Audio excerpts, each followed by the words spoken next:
আমরা আপনার জেলা করে আমরা প্রত্যেকটি ইউনিয়নে খাবার পৌঁছাবো। আজ ২৭ আগস্ট ফেনীতে বন্যা দুর্গতদের মাঝে ত্রাণ সামগ্রী বিতরণ করেন বিএনপির নেতাকর্মীরা।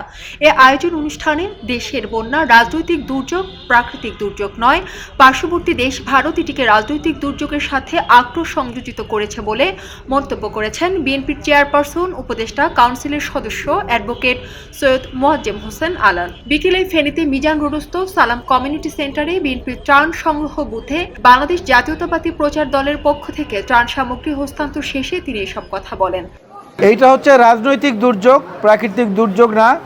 রাজনৈতিক দুর্যোগ এবং রাজনৈতিক দুর্যোগের সঙ্গে আক্রোশ সংযোজিত হয়েছে। আগে আমাদেরকে নোটিশ দেওয়া হতো, ভারতের সঙ্গে আমাদের যে সমঝোতা চুক্তি আছে তার মধ্য থেকে, যে আমরা গেট খুলে দেব, আগামী এত ঘন্টার মধ্যে সতর্কবার্তা আপনাদেরকে আমরা দিয়ে দিলাম। এবার বিনা ঘোষণায় হঠাৎ করে পানি ছেড়ে দেওয়া হয়েছে। তার অর্থ হচ্ছে রাজনৈতিক প্রতিহিংসা এবং সেই সঙ্গে আক্রোশ দুটো যুক্ত হয়ে সমগ্র বাংলাদেশকে আজকে বিশাল এক সংকটের মধ্যে ফেলে দিয়েছে আমাদের প্রতিবেশী দেশ ভারত। বর্তমান সরকারের কাছে আমাদের আবেদন হচ্ছে, ডক্টর মোহাম্মদ ইউনূস সাহেব বলেছেন যে বন্যা পরিস্থিতি উত্তরণেই সেইটাই হচ্ছে নাকি এখন ওনাদের সর্বোচ্চ অগ্রাধিকার। আমরা মনে করি এই অগ্রাধিকার আমাদের কাছেও, বিএনপির কাছেও জাতীয় দুর্যোগ মোকাবেলা সেইটাই হচ্ছে সর্বোচ্চ অগ্রাধিকার। তো দুটো যেহেতু একত্রে মিলে গেছে, মিলেমিশে কাজ করে আমরা প্রতিটি আর্ত মানুষের পাশে গিয়ে দাঁড়াতে চাই, যাতে মানুষ তাদের জীবন প্রণালী থেকে এই ধরনের ক্ষত দ্রুত কাটিয়ে উঠতে পারে। এরপর ত্রাণ সামগ্রী গ্রহণ ও বন্যার সর্বশেষ পরিস্থিতি নিয়ে কথা বলেন ফেনী ১ সংসদীয় আসনের সাংগঠনিক সমন্বয়ক এবং ঢাকা মহানগর দক্ষিণ বিএনপির আহ্বায়ক রফিকুল আলম মজনু।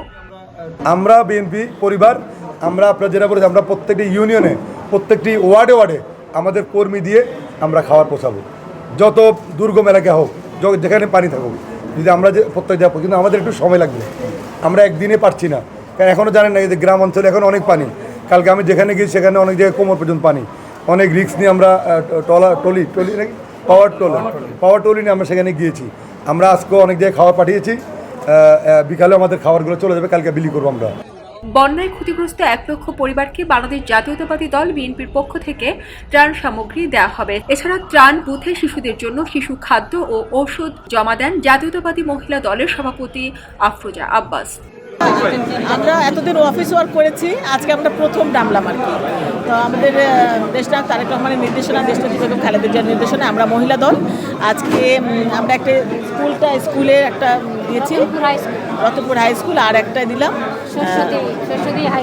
ওটা পানিবন্দী মানুষ, সব ছাদে টাদে সব জায়গায় আটকা, ওখানে আমরা একদম পানির মধ্যে দিয়ে আসছি, ট্রলারে করে, ট্রাক্টরে করে ওখানে দিয়ে আসছি। তো ১,০০০ আজকে আমরা বিতরণ করছি। এ সময় জেলা বিএনপি আহ্বায়ক শেখ ফরিদ বাহার, যুগ্ম আহ্বায়ক গাজী হাবিবুল্লাহ মানিক, জেলা যুবদলের সাধারণ সম্পাদক নাসির উদ্দিন খন্দকার সহ বিএনপি যুবদল, ছাত্রদলের অঙ্গ ও সহযোগী সংগঠনের নেতৃবৃন্দ উপস্থিত ছিলেন। এলো খবরের কাগজ, নিখাত, নির্ভীক, নিরপেক্ষ।